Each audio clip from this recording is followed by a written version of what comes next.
Life in a world that keeps changing. Think that it's progress you're making. Copy and paste pretty faces all the time. Pictures so perfect we play. Hello everyone, welcome to Anointed Lady TV, the home of news and politics.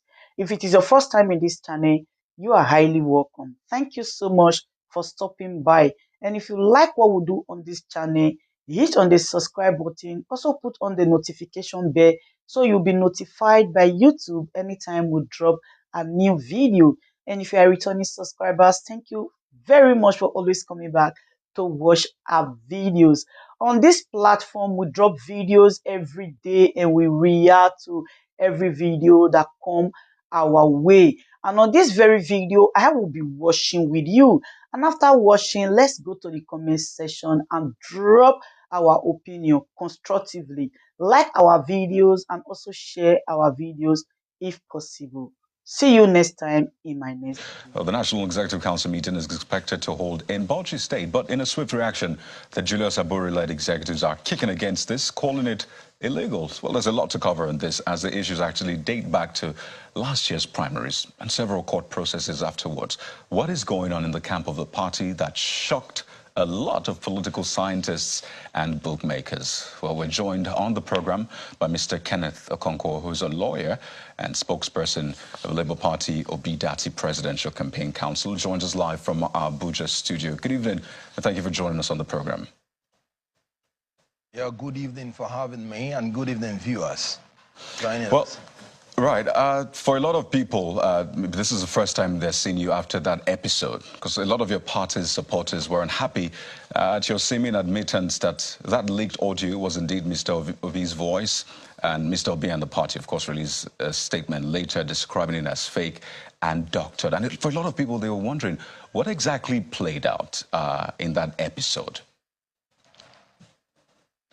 Well, as you can see, we just have about 10 minutes left. If you can proceed to the issue of the party, because there's no more time. At a very comfortable time next time, we'll address that issue. Okay. It is still, you know, you don't give relevance to a tape that has no author. That tape has no author. No, I'm talking about the statement. Value and is useless. Right. I'm talking about the statement that you put out, Mr. Okonkwo. Yes. Oh, by the way, we actually scheduled more time, but I mean, we wish you had arrived earlier, so we'll have more time on this conversation. But I'm talking about the statement you released. What exactly was it that there was no approval from the party? For a lot of people, this is the first time they're actually hearing you speak after that. So just to clear the air, essentially, that's the point. Well, like I said, I am here to talk about the Labour Party, and we don't have time. We will have time for that, and we will clear the air, because there is nothing you can say about a useless tape that has no author. That tape has no author, so it is useless, and it's not worth saying anything about it. You don't deny or confirm anything about a useless tape. I simply said there is nothing in that tape that needs anybody to deny or to confirm. I have no business denying or confirming a useless tape. If we can proceed.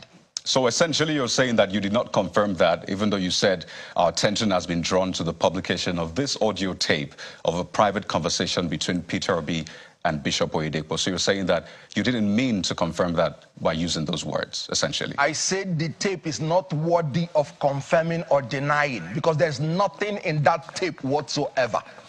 That is what I said. So it does not need my attention. It has no author, so it has no probative value in law. It is as useless as people saying there's anything in the tape. But I'm here to talk about the party, and if we may proceed, because there's no more time left. All right, Mr. Okonkwo, it's okay. You actually gave it your attention just to get you to speak to it. But let's talk about the leadership situation within your party, the Labour Party. Oh, by the way, that's the tweet you put out regarding that particular audio tape. So you actually spoke to it just for reference for our viewers. But let's talk about the leadership situation. ENEC has been called for Wednesday by the Lamidi Akpakpa faction. So let's take a step back and get the benefit of your legal background to understand the court's ruling, one from Abuja, the other from Benin. what is the difference? Because a lot of people are saying there are courts of coordinated jurisdiction. The one in Benin trumps the one in Abuja, or the one in Abuja trumps the one in Benin. You're a legal practitioner, so you have at least better understanding. What is the difference? First of all, it's an insult to common sense to be calling Lamidi Apapa's political gerrymandering, to be calling them a faction in Labour Party. Please, they are political clowns, not worthy to be mentioned with regard to Labour Party. They are politicians of convenience. Mr. Okonkwo, I'd like us to measure our words. Mr. Okonkwo, please, let's measure the words and speak to the issues. I mean, describing someone as a clown. Good. It might insult their sensibility. So let's speak to the issues, since they're not here to defend themselves. That's what I'm saying. They are politicians of convenience and politicians of fortune. They are not politicians of conviction. They are not politicians of fortitude. I'm here to tell you that you should not ever call them a faction of Labour Party. There is no crisis in Labour Party. And I refer you to the Labour Party Constitution. Article 13, 1B, IV, says it is only the National Convention that can elect or remove the national officers. And then Article 13, 2B, XVI and XVII, he said it is only the NEC that can replace the vacancy in any national office. And it is only the NEC that can discipline any national officer. So please, these people you're calling that they are a faction of Labour Party, who brought them in as leaders of the national, as the national officers of Labour Party? Please, they are not in any way any Labour Party national officers. Having said that, you rightly pointed out that there were two orders of courts of coordinate jurisdiction. One from Edo, where the main issue started from, and which the Supreme Court has settled in Suleiman and APC. And I'm talking about 2023, 5 NWLR, and I'm talking about Part 1877. The Supreme Court made it clear that it is only the court from where the cause of action arose that has jurisdiction to talk about any issue.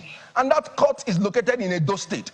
And the court has given an order restraining anybody from restraining the national officers of Labour Party from doing their duties. So the ex parte order by the courts in the Federal Capital Territory, which lacks jurisdiction to entertain it, is null and void.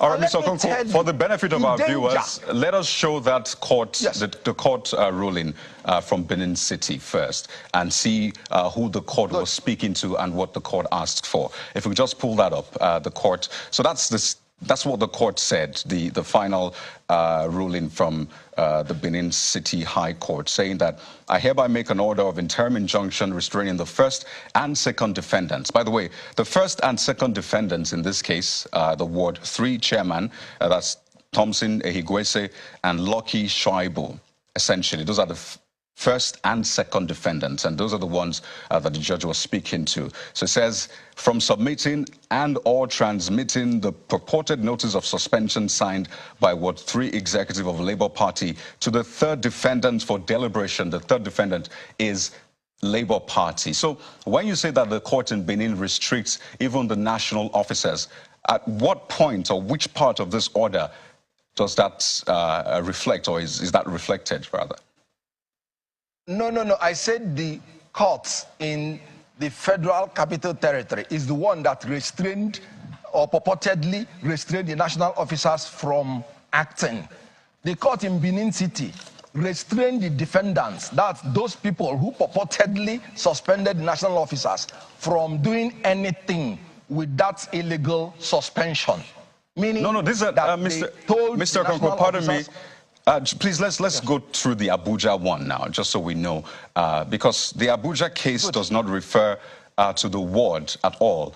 In fact, you can see the defendants, Mr. Bure and others. And the order from the court, if we just go to the lower part, essentially says that the first to the fourth defendant, that from Mr. Bure to Mr. Ojukwu, that their agents, previous servants, employees, and representatives whatsoever described are actually restricted from or restrained from parading themselves as national chairman, national secretary, and all. And then he goes on to say an order is granted abridging the time. So it does not speak to the word which the case in Benin is about. So to that extent, aren't they different? Good. That is why I'm telling you. That is why that order is flawed completely.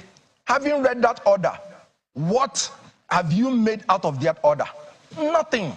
The order is flawed. First of all, are you describing the order of a court as flawed? That's the order of a court. Oh yes, you have the right to criticize the ruling of a court. That ruling ought not to have been in the first place. By the law, the law says it clearly. You cannot use ex parte order. You cannot use it to affect the interest of an adverse party that you have not heard from. What that order did, ex parte order is meant to be a shield to protect a claimant from irreparable damage that will occur to him before the other party is heard. You cannot use ex parte motion and ex parte order to affect the interest of another party that you have not heard from. That is against the Constitution, Section 36, Section 1, and Section 36, subsection 5. You cannot affect the rights of any Nigerian without first of all hearing from him. That is against natural justice, equity, and good conscience. Right, Mr. Okonkwo, as we wind down, the Supreme Court has already condemned. Right. So is that why Mr. Buŕśt is remaining as a national chairman in disobedience of that court order? So he would rather disobey the court order rather than go to court to withdraw that order? Oh, sorry. Mr. Buŕśt and Labour Party is a law-abiding party, despite the fact that that order is completely flawed because it is an abuse of ex parte order. So the Labour Party, Buŕśt, is restrained. He's not doing anything now. Pending the determination, the court is going to rule on jurisdiction. But the one from Benin City, isn't it an ex parte order as well? The one from Benin City is also an ex parte order. So what's different? No, like I said, you use the ex parte order to restrain people from doing damage to your rights. That is what Julius Abuureh did in the Benin High Court that has jurisdiction over it. But the Abuja High Court, they used ex parte order to behead a human being in Nigeria. A political party is a human being recognized by law. Well, Mr. Kenneth Okonkwo, an ex parte order. I mean, you're a legal practitioner, so I imagine that you, yes, at least you hold the courts in high esteem, but we're totally out of time. We wish we had more time for this. But we'd like to thank you so much, Mr. Kenneth Okonkwo, who is a lawyer and spokesperson, Labour Party Obidati Presidential Campaign Council.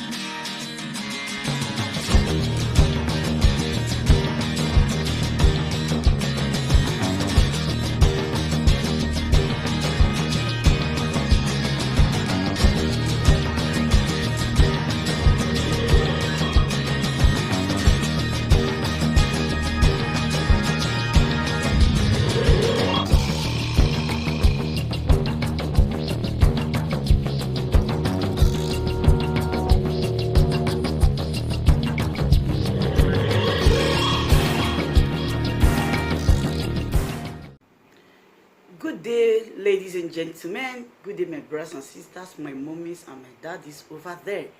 It's your sister again, your doctor, your friend, your girl, Anointed Lady TV. Please, if today is your first time of coming across my YouTube channel, please do subscribe for me. Subscribe and turn on the notification bell. So each time I upload any video, you will be notified. So in this my channel, I will be bringing up many things to you in which you will benefit from it. I do talk show, I do news, anything you want to talk about, I am into it. Please subscribe and turn on the notification bell. So each time I upload any video or each time I'm on live on YouTube, you will be notified. Thank you very much for always being there for me. Please do subscribe for me, and as you do so, God will richly bless you and meet your heart desire. Thank you very much. I love you all.